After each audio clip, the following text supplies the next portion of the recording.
نحمدہ و نصلی علی رسولہ الکریم۔ ایک سوال لاہور سے ہمارے پاس ہے کہ جنت البقیع شریف میں دفن ہونے کی کیا فضیلت ہے اور اس قبرستان کا مختصر طور پر تعارف کیا ہے؟ دیکھیں، جنت البقیع یہ مدینہ شریف کا قدیم اور مشہور قبرستان ہے۔ تمام قبرستانوں میں سب سے جو اعلیٰ قبرستان ہے وہ جنت البقیع شریف میں۔ اس میں تقریباً 10,000 صحابہ کرام علیہ رضوان مدفون اور اہل بیت کی بھی قبور ہے۔ اہل بیت کے جو افراد ہیں ان کی بھی قبور ہے، اور یہ مدینہ مسجد نبوی کے ساتھ ہی یہ قبرستان ہے۔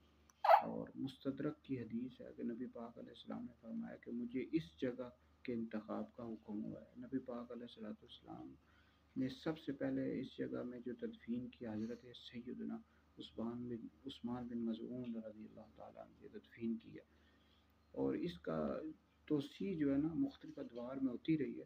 سب سے پہلے اس کی جو توسیع ہوئی تھی حضرت سیدنا امیر معاویہ رضی اللہ تعالیٰ عنہ کے دور میں، پھر ترکوں کے دور میں ہوئی ہے، اور اس کا جو کل رقبہ ہے آج کل کے دور میں 56,000 مربع میٹر ہے۔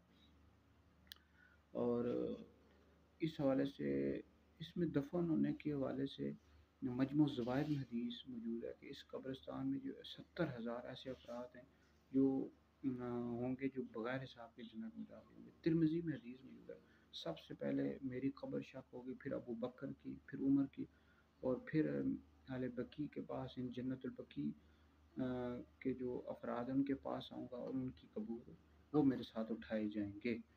تو بہرحال اس میں دفن ہونے کی بہت زیادہ فضیلت ہے، بہت ہی افضل قبرستان ہے، اس میں صحابہ اور اہل بیت کے افراد کی قبور ہیں۔ تو اللہ تعالی ہمیں بھی یہ سعادت عطا کرے کہ ہمیں بھی اس جگہ دفن ہونے کی اللہ تعالیٰ جو ہے نا ہمارا جو ہے نا نصیب کرے۔